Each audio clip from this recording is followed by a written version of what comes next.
Welcome to another Telltale Books video. I'm Greg, and I'm going to get back on track with my John Brunner series with his 8th published story, a short story titled Visitor's Book, which was published in New Worlds issue number 34 for April of 1955. And this was reprinted in I believe an American magazine titled Saturn in 1957, but otherwise this has not been reprinted. So the only place you'll find this story is in New Worlds. And that's where I read it, is in a PDF copy of New Worlds that I found online, which, as I've said before, all those may be going away due to copyright violations in the near future,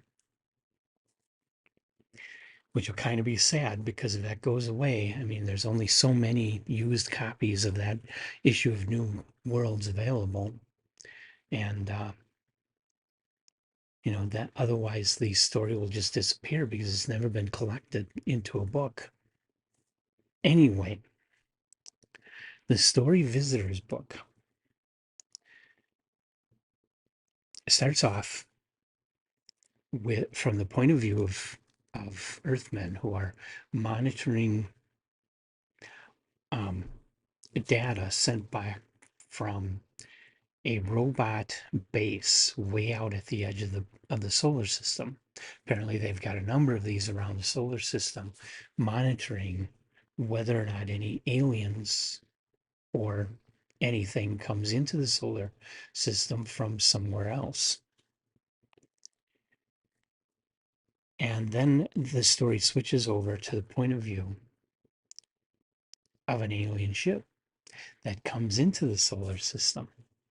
And of course, the Earthmen monitoring, they spot the alien ship. The alien ship realizes that the robot base sent a signal into the inner system.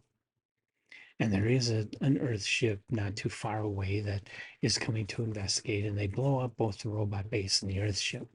And they are hell bent on conquest. That's what these aliens do. They go around to various various star systems, and they take over, conquest whatever life forms are there. But then all of a sudden, a mysterious, very, very large ship appears in front of the alien ship. I'm not going to take the synopsis any farther than that. It's a very good story. It is a story that, if it hadn't been published in New Worlds, I would have guessed that this was from astounding science fiction. It's definitely the typical type of science fiction story that John Campbell really liked. And with Brunner's previous record of publishing in astounding, it's very odd that this got published in New Worlds and not astounding. I mean, he had just in January of 1955, he had published a short story in Astounding. So why not this one? Like I say, it seems like it's perfect for Astounding. It seems like it was written with the intention of being published in Astounding. So very curious that it ended up in New Worlds. Was it rejected by Campbell for some reason? I can't imagine that because it is a pretty good story. There's nothing great here, but it's solid 1955 magazine science fiction. There's nothing for its time. There's nothing that wouldn't put it alongside any of the better works, not alongside the best works, but definitely stand alongside all the better works of the 1950s, especially in astounding science fiction. And I found it to be, the writing was good. Okay, it's just a short story, so you're not getting into deep characterization.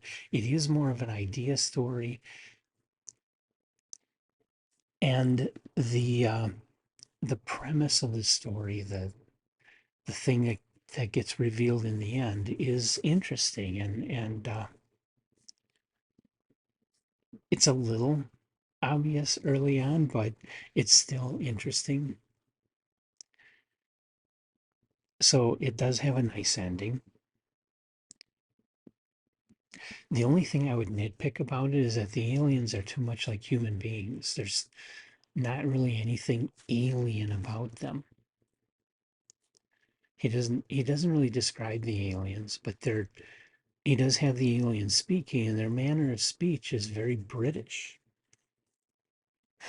which just wouldn't ever be the case. I can't imagine any real world scenarios where aliens would show up in our solar system and be talking like British citizens. Nevertheless, that's a minor beef, very small.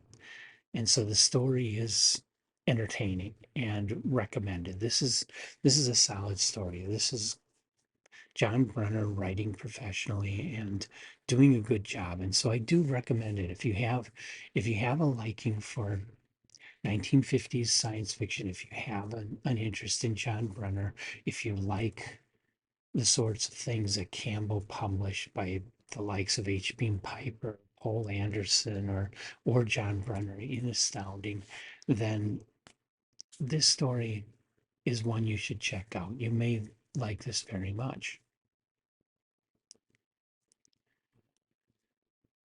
So that's Visitor's Book. Have you ever read it? Leave your comments in the comment section of the video for everyone to see. Please don't spoil it. And then click the like button, click the subscribe button. Come on back for more. John Brunner and other authors. The next one by John Brunner will be a story titled Fiery Pillar. It's from August of 1955, and that again was published in New Worlds. And by the way, at this time, Visitor's Book and then Fiery Pillar also, Brunner was writing under the name of K. Houston Brunner,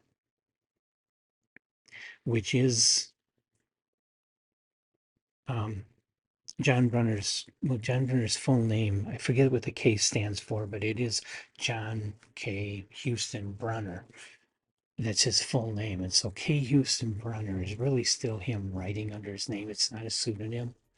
It's just the way he was signing his work in the mid 1950s. So it is still him. It's not anybody else. That'll be our next John Brunner video. Hopefully not too far in the future. I think it's been a little while since I've done a Brunner review.